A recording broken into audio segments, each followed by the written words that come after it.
Niaje, ni vipi mtazamaji wa Student Connect? Imekuwa ni siku bora sana kwa sababu Wiso Charity Event ndio imekuwa ikifanyika hapa Mbezi katika jiji la Dar es Salaam, na miongoni mwa watu ambao wamehudhuria hapa ni dada yangu hapa. Dada yangu, habari yako? Nzuri. Unaitwa nani? Naitwa Sauda Salum. Okay, Sauda Salum. Unasoma chuo gani?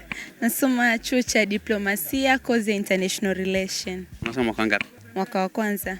Imekuwaje? Hii ni Wiso Charity Event ya serikali, yaani inamaanisha ya serikali ya wanafunzi kutokea chuo cha maji. Unatokea chuo cha diplomasia. Imekuwaje leo kawepo hapa?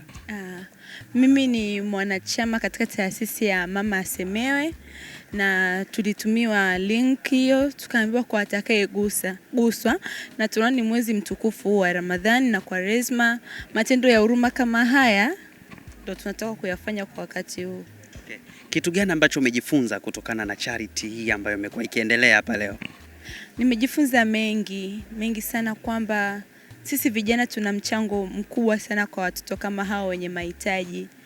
Tunavyo vidogo, lakini hicho kidogo tulichokuwa nacho kinaweza kikawasaidia. Watoto wana mahitaji mengi, hata pia kuwatembelea ni faraja kwao. Kwao kuja kukaa nao, kuongea nao, kuwasikiza matatizo yao. Hivyo, yani wanafarijika na wenyewe wanajiona kwamba wanakumbukwa. Na unahisi kwa wanafunzi wa vyuo vikuu wangefanya nini kuhusiana na watoto ambao wana matatizo kama haya wenye mahitaji maalum? Ungeshauri kitu gani ambacho wakifanya kwa kipindi hichi? Mimi nashauri kwa wanafunzi wa vyuo vikuu ni kuweka tu organization. Kuna serikali za wanafunzi.